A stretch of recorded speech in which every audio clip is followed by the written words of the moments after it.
여러분 반갑습니다. 정박사입니다. 다들 즐거운 주말 보내셨습니까? 설 연휴가 이번에 굉장히 길었고 또 금요일날 하루만 장이 열리다 보니까 사실 금요일날 뭐 장이 열리고 나서 매매를 뭐 고잘 잘 했어요. 고잘 잘 하고 뭐 그렇음에도 불구하고 뭐 감흥이 없었던 금요일에 시장이었지 않나라는 생각이 듭니다. 뭐 정신도 없었을 거라고 생각이 들고 또 설 연휴 기간 동안 딥시크라는 세상에 새로운 이슈가 또 하나 발생을 하면서 거의 메가톤급 이슈였죠. 뭐 SK 하이닉스를 마이너스 10% 이상 급락시켜버리고 수많은 전력 인프라 종목군들 급락에 바이오 반도체 종목군들 때로 급락하는 모습을 연출시켰기 때문에 뭐 화학재가 상존했던 그런 글로벌적인 이슈가 발생함으로 인해서 이에 따라서 시장이 뭐 호재로 작용하는 쪽은 굉장히 뜨거웠던 하루였고 반대쪽은 아예 쳐다도 보면 안 되는 그런 시장이 금요일날 시장에 펼쳐졌습니다. 뭐 개인적으로 이제 그 반도체라든지 이런 종목들을 들고 있었다면 굉장히 또 골치 아팠던 그런 금요일날 시장이 됐었을 수도 있었지 않았을까라는 생각도 들 정도로 뭐 천외하게 갈리는 흐름이 발생을 했었는데 다음 주는 또 그렇겠죠. 주말 사이 또 드디어 돌아온 관세맨 트럼프의 관세 부과가 시작이 되었고 캐나다, 멕시코, 중국에 이 관세를 본격적으로 부과를 했기 때문에 이 맞은 캐나다도 멕시코도 액션을 취했고 이로 인한 재차 미국의 보복 액션도 나오는 시작점이다라고 볼 수 있습니다. 그렇게 되면 이런 부분에서 또 악재로 작용하는 종목군들은 당장 주가가 올라갈 가능성이 없겠죠. 그렇게 되면 돈이 갈 수 있는 곳은 시장에서 어느 정도 정해져 있는 곳이기 때문에 당장 우리가 아무리 좋은 기업들이라 할지언정 시장의 불확실성을 이 미국에서 던져줬기 때문에 그런 쪽은 잠시 잊어버리고 돈이 쏠리고 시장에서 방향성을 알려주는 곳에 좀 더 집중하는 전략으로 시장을 심플하게 본다면 지금 시장은 굉장히 좋을 수도 있는 기회의 장이 될 것이다. 이렇게 말을 서두에 말씀드립니다. 자, 들어가기에 앞서서 라이브 방송 가입 진행하고 있으니까 관심 있으신 분들은 카페에서 가입하셔서 함께 하시면 될 것 같습니다. 자, 딥시크 출연 돈은 하드웨어에서 소프트웨어 쪽으로 급격히 이동 중입니다. 계속 갈 것 같습니다. 여기에 트럼프 본격 관세 전쟁을 스타트했는데 이렇게 되면 소비재, 반도체, 자동차 등 겹악재로 작용할 가능성이 높고 이 관세 전쟁으로 인한 이 후폭풍이 여러 가지 방면에서 우리가 생각에 꼬리를 물고 또 물어서 이 부분을 잘 해석해 내야 될 것이다 라고 생각이 듭니다. 당연히 시장 그런 종목군들을 배제한 쪽에서는 돈이 쏠릴 가능성이 있겠죠. 그러한 종목군들 내에서 계속 관심을 가지고 시장 대응을 해야 되는 시장이다라고 할 수 있을 것 같고요. 그나마 다행인 것은 시장의 유동성이 그렇게 나쁜 건 아니기 때문에 시장의 유동성이 그렇게 나쁜 건 아니기 때문에 해볼 만한 시장이다. 예를 들어서 이러한 악재가 많은 상태에서 시장의 유동성까지 막 급감하고 급감해버리면 더 골치 아픈 시장일 거예요. 자, 미국 시장 보면 장 초반에는 3대 지수가 상승하는 모습을 좀 보였지만 장 막판에는 스르르 물려 내려왔는데 이거는 트럼프 관세부가 이슈로 인해서 전부 다 빠졌고 미국 같은 경우는 빅테크 일부 아마존, 구글, 브로드컴, 테슬라 여기에 메타 팔란티어 정도만 상승했을 뿐 나머지는 대체로 좋지 않은 흐름에서 마감이 되었다. 그로 인한 미국의 3대 지수는 일부 하락하면서 마감했다 정도로 보면 될 것 같습니다.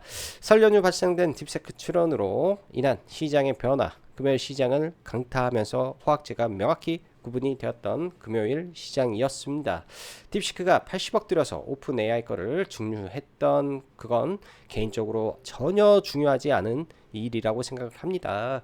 아직 뭐 뉴스화가 되진 않았지만 미국의 이제 어느 대학원생이 이 R1을 바탕으로 R1에서 배포한 오픈소스로 만들었는데 30달러에 또 30달러, 미국에서 30달러에 또 만들었다라는 게 또 지금 급격하게 트위터와 스레드에 퍼져나가고 있습니다. 또 이런 부분들은 당장은 엔비디아나 또 반도체에 악영향으로 비춰지겠죠. 그래서 지금 AI 쪽 저가 AI를 만들 수 있는 오픈 소스가 풀림으로 인한 이런 부분들이 제가 봤을 때 단기적으로 좀 시장에 영향을 줄 수 있는 이슈가 분명히 될 것 같습니다. 왜?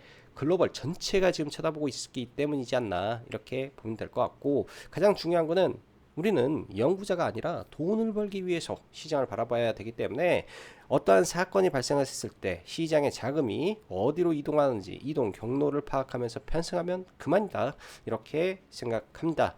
딥시크로 인해서 분명 저렴한 AI로 가는 방법 중 하나로 시장은 판단을 했고, 중국의 기술력에 대한 미국은 화들짝 놀랐으며, 이에 따라 트럼프까지 언급할 정도면 큰 거다 이건, 이렇게 생각할 수 있는 겁니다. 미국 시장도 명확하게 이 사건으로 신고가를 친 쪽과 일부 회복하는 쪽, 그리고 완전히 박살나버리고 있는 쪽으로 극명하게 날리는 것이기 때문에 우리는 현상 그 자체를 보면서 어떤 쪽이 수혜고 어떤 쪽이 아닌지, 이게 장기적으로 그렇게 될지 안 될지는 당장은 중요하지 않다. 지금 현 상황이 중요하다. 이렇게 봐야 될 것 같고요. 딥시크가 자, 미국 증시는 금요일 반등하다 장 후반 상승폭을 반납하며 하락했는데 드디어 돌아온 관세맨 트럼프 효과이고, 캐나다, 멕시코 25% 관세, 중국 10% 관세, 캐나다, 미국과 에너지, 광물 수출 비중이 50%입니다. 그리고 멕시코는 작년 기준 미국으로 수출한 변압기 글로벌 1위 국가이기 때문에 사실상 이런 부분은 국내 변압기 업체에게는 호재로도 작용할 수 있겠지만은, 일단은 이거는 알고 우리가 기본 백데이터로 알아놓고 갈 부분이겠다 정도로만 언급을 드리고, 뭐 종목군들 많이 밀리게 되면 볼 수도 있고요. 이런 기본적인 거는 알고 있으면은 네, 지지되는 거 보면 볼 수도 있으니까 이렇게 생각이 됩니다. 관세 전쟁은 저는 그래요. 이제 시작된 것이다. 왜? 이번에 트럼프가 행정명령을 하는데 거기에 이제 조항이 또 있어요. 상대방이 보복 관세를 때리면 우리는 또 보복한다 라는 이 조항이 있다 보니까 캐나다가 또 자기네도 25% 관세를 치겠다라는 액션을 했죠. 그럼 또 트럼프는 때리겠다 이거란 말이죠. 그러면은 이게 이제 시작이기 때문에 물고 단기간은 이런 불확실성이 상존하는 것이구나 라고 봐야 됩니다. 그럼 생각해보죠. 관세는 분명 소비재에게는 가격 인상 효과가 있으니 악재일 것이고, 그럼 그런 종목군들은 불확실성이 생겼으니 상승은 쉽지 않을 거라고 봐야 되고, 여기에 좀 더 더해서 교역량이 감소할 우려가 있을 것이다. 그럼 물동량 감소도 있을까? 해상우님은 그럼 조선 쪽은 관세 영향은 없을 텐데 이로 인해서 만약에 빠지면 어떻게 될까? 과거에는 막 이런 부분들이 있었으니까 아무튼 복합적으로 지금은 생각을 해야 될 것 같습니다. 자, 또한 관세는 여러분들 다들 아시겠지만은 수입 물가를 올리기 때문에 인플레이션을 자극할 수가 있는 거죠. 관세는 채찍이며 당근은 미국에 들어오면 감세를 해주겠다 이기 때문에 미국 공장이 늘어나면 고용이 좋아지는 계기가 마련될 수 있습니다. 그럼 연준은 과연 이 상황에서 금리 인하를 할 수 있겠냐, 의구심을 품을 수도 있겠죠. 그러한 의구심은 저는 채권 금리를 아마 내일 보지 않겠나 생각이 들고, 이런 부분들이 바이오가 올라오는데 다시 또 좀 뺄 수도 있는 내용일 거라고 볼 수 있습니다. 여러 가지로 다방면으로 지금은 우리가 생각하는 연습을 끊임없이 해야 될 때라고 생각이 들고, 바로 생각의 꼬리를 물면서 최선의 답안을 도출하면서 봐야 된 일이다. 자, 다시 국제화로 돌아와서 딥시크로 하드웨어는 어렵습니다. 소프트웨어가 분명히 금요일날 좋았죠. 첫 파동이 나온 거라고 저는 좀 보고, 다음 주도 좋을 거라고 일단은 계획을 하고 눌림으로 관심을 갖고 종목을 보면 좋을 것 같네요. 왜 솔트룩스, 코난 테크놀로지가 다른 종목군들 대비 강세를 보였냐면, 둘 다 루시아, 그 다음에 코난 테크놀로지도 LNM을 만들고 있는 회사이기 때문에 저비용으로 LNM을 만들어낼 수 있다, 혹은 오픈 소스가 풀렸기 때문에 이러한 회사들도 기회가 올 수 있을 것이다. 네이버, 카카오 할 거 없이 다 올라왔던 거는 이런 명분이 있었기 때문에 올라왔던 거고, 그러한 이슈가 한동안 이어진다면 잘하면 돌파도 나올 수 있다. 이런 관점에서 좀 봐야 될 것 같고요. 기존에 의료 AI 쪽에서는 루닛이 대장이었는데 최근에 대주주 매도와 금요일날은 2대주주 매도까지 겹치면서 약간 좀 노이즈가 생겼어요. 그 빈자리를 온코크로스라는 AI 신약 개발 기업이 18%가 상승을 했는데 이것도 운 좋으면 하이젠 RNM처럼 갈 수도 있지 않겠냐라는 생각으로 일단 관심 요구에 넣었고, 눌림이 나온다면 혹은 지지가 나온다면 관심 있게 보면서 배팅을 해보려고 생각을 하고 있습니다. 그리고 카페24도 최근에 금요일날 추천을 좀 했던 종목인데요. 돌파냐 아니냐의 인기점에서 의미 있는 42,400원 구간을 넘어가게 된다면 그 이후에 지지를 해줬을 때 눌림으로 봐도 무방할 종목 같습니다. 자, 조선 대장주는 얼마나 밀릴 것인지 지켜볼 필요가 있을 것 같고, 하나오션 하나만 지금은 관심 있게 보고 있다. 최근에 로봇이 너무 강력하게 올라오고 있습니다. 금요일날 저도 보면 고용 매매했고, 그 다음에 SPG 돌파 좀 들어갔는데 하이젠 RNM은 도저히 못하겠더라고요. 도저히 못하겠고 저지간 이 안에서 계속 돈이 돌고 또 돌고 있어서 저도 보니까 한국 무브넥스 그리고 SPG 이렇게 매매했네. 한국 무브넥스, SPG 그리고 뭐였지, 세 개,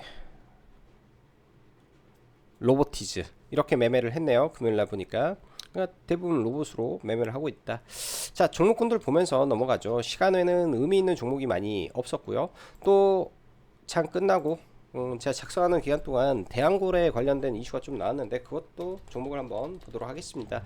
지수는 뭐 따로 볼 필요는 없을 것 같고, 대형주부터 하나하나 보면 SK하이닉스 고점 대비해서 시가가 마이너스 10.86% 하락을 하고 기술적 반등을 좀 해줬는데요.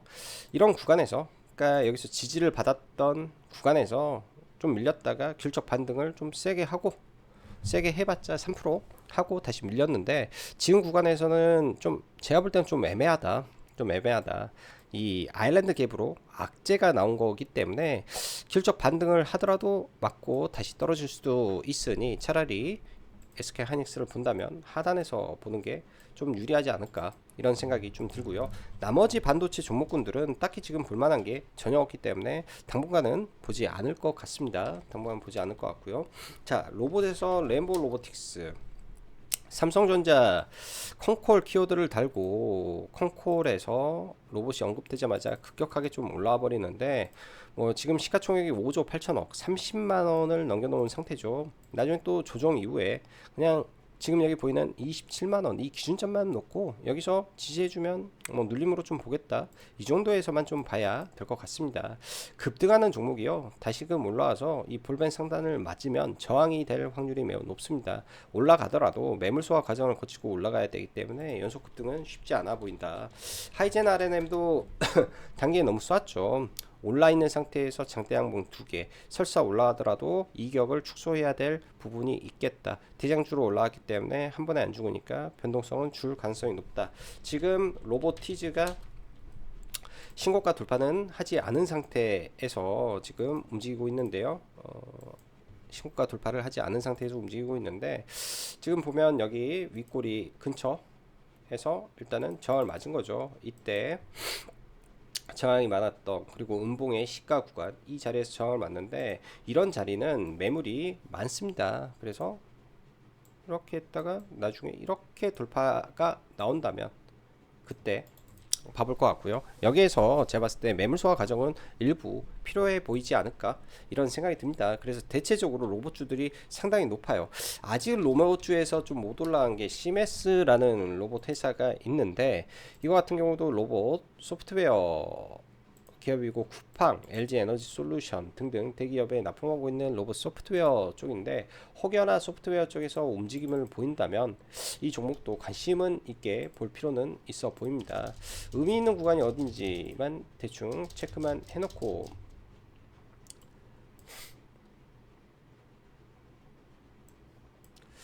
좀 보면 좋은데, 이게 이제 여기서 상장하면서 거래를 굉장히 많이 터뜨렸던 종목이죠. 여기도 선을 또 그어보면 지금 고점이 있는 자리가 매물이 상당히 많은 거예요. 24,000, 29,400원.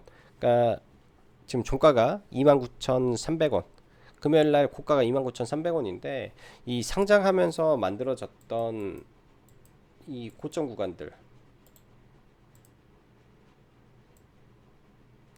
상장하면서 만들었던 이 고점 구간들의 매물들이 굉장히 많죠. 이런 구간들이 한 번에 돌파가 되지 않기 때문에 강하게 거래량을 터치고 돌파해서 예를 들어서 32,900원이나 800원 혹은 여기 구간에서 구간까지 올라간다면 굉장히 의미 있는 지점을 돌파하고 조정이 나오는 거기 때문에 그때 눌림으로 CMS를 공략하는 게 저는 좋아 보입니다. 그래서 지금 일봉상으로는 사실 이 당시 이 현재 안에 이 음봉 안에 매물대가 어딘지 눈에 보이지 않지만은 분봉상으로는 명확하게 그런 매물대가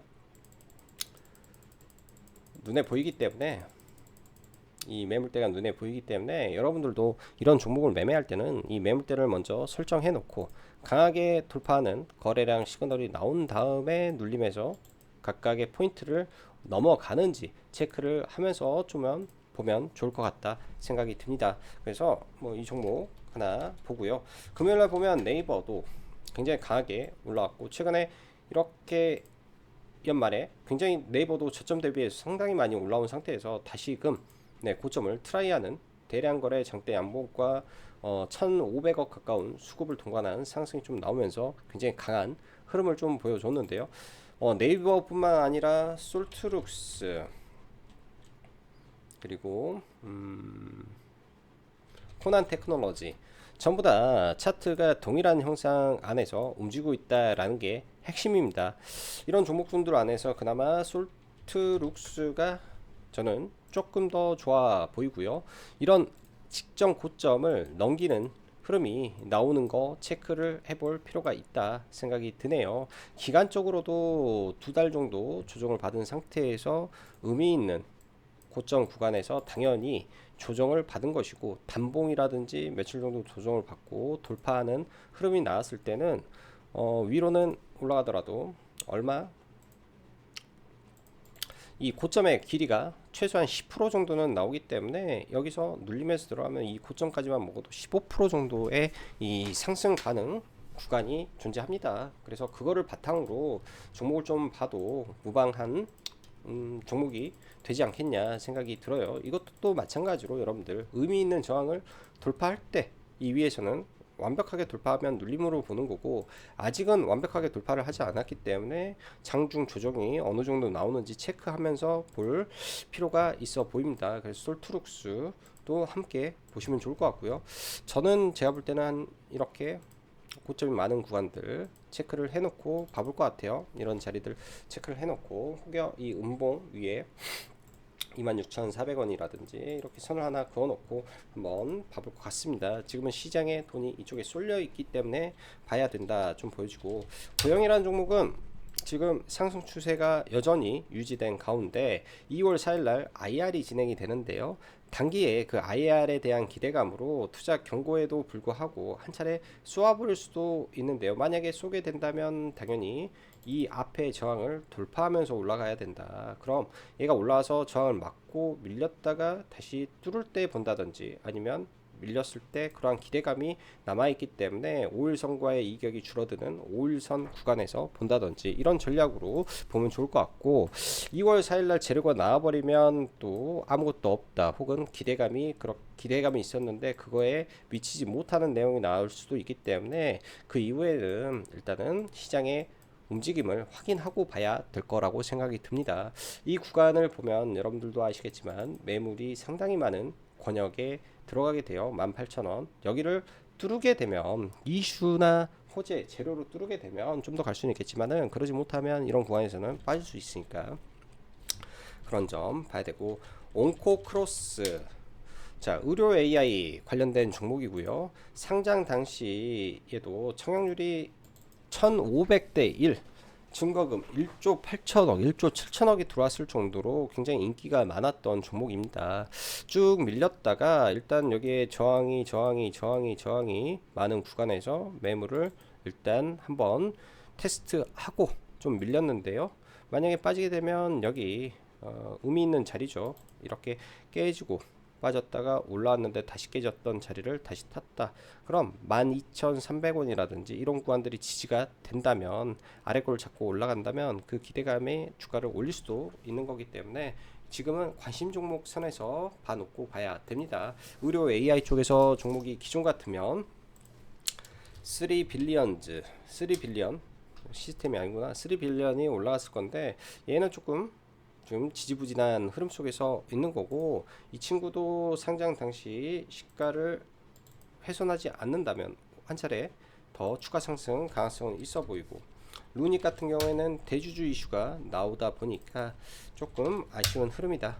그 외에 두산에너빌리티 이런 종목군들은 미국에서 시장의 종목군들이 빠졌음에도 불구하고 상당히 강한 흐름을 보이고 있기 때문에 11선 첫 자리 노려보는 전략, BHI도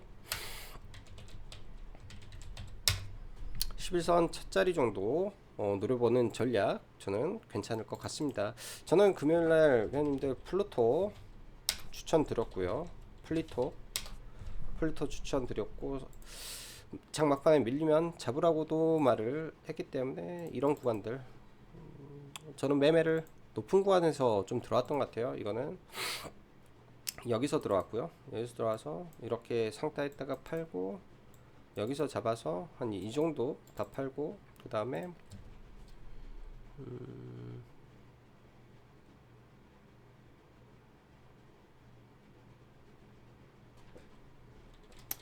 인스웨이브 시스템즈가 원래 대장 역할을 했기 때문에 인스웨이브 시스템즈를 뭐 이 정도 구간에서 좀 들어왔던 것 같아요. 그래서 이때 아마 다 매도를 해버리고, 여기까지는 안 보고 여기서 다 매도를 하고 매매를 안 했던 것 같습니다. 그 밖에 캔콰 에어로스페이스 이 종목 잘 봐야 된다라고 말씀드렸는데요. 바닥권에서 최대 거래량, 그 다음에 수주 잔고 그런 이슈로 잘 올라왔고, 1차적으로 여기까지 올라온 상태에서 조정을 좀 저는 보고 갔으면 좋겠네요. 조정 지금 구간에서는 따로 들어갈 필요 없고 조정을 좀 봐야 되고, 자 변압기에서는 LS일렉이 상대적으로 현대일렉보다 지금 좋은 흐름을 보여주는데요. 다 이유가 있다라고 저는 생각을 합니다. 이런 구간에서 횡보 내지는 매물 소화하고 다시 저는 돌파해서 신고가까지 올라갈 가능성이 높아 보이기 때문에 전력은 지금 현대일렉보다는 일진전기와 LS일렉 두 기업을 보는 게 좋겠다, 이렇게 말씀드리면서 오늘 방송은 여기서 마감하도록 하겠습니다. 자, 다들 다음 한 주 돈 많이 버시고, 오늘도 여기까지 짱구 박사였습니다. 감사합니다.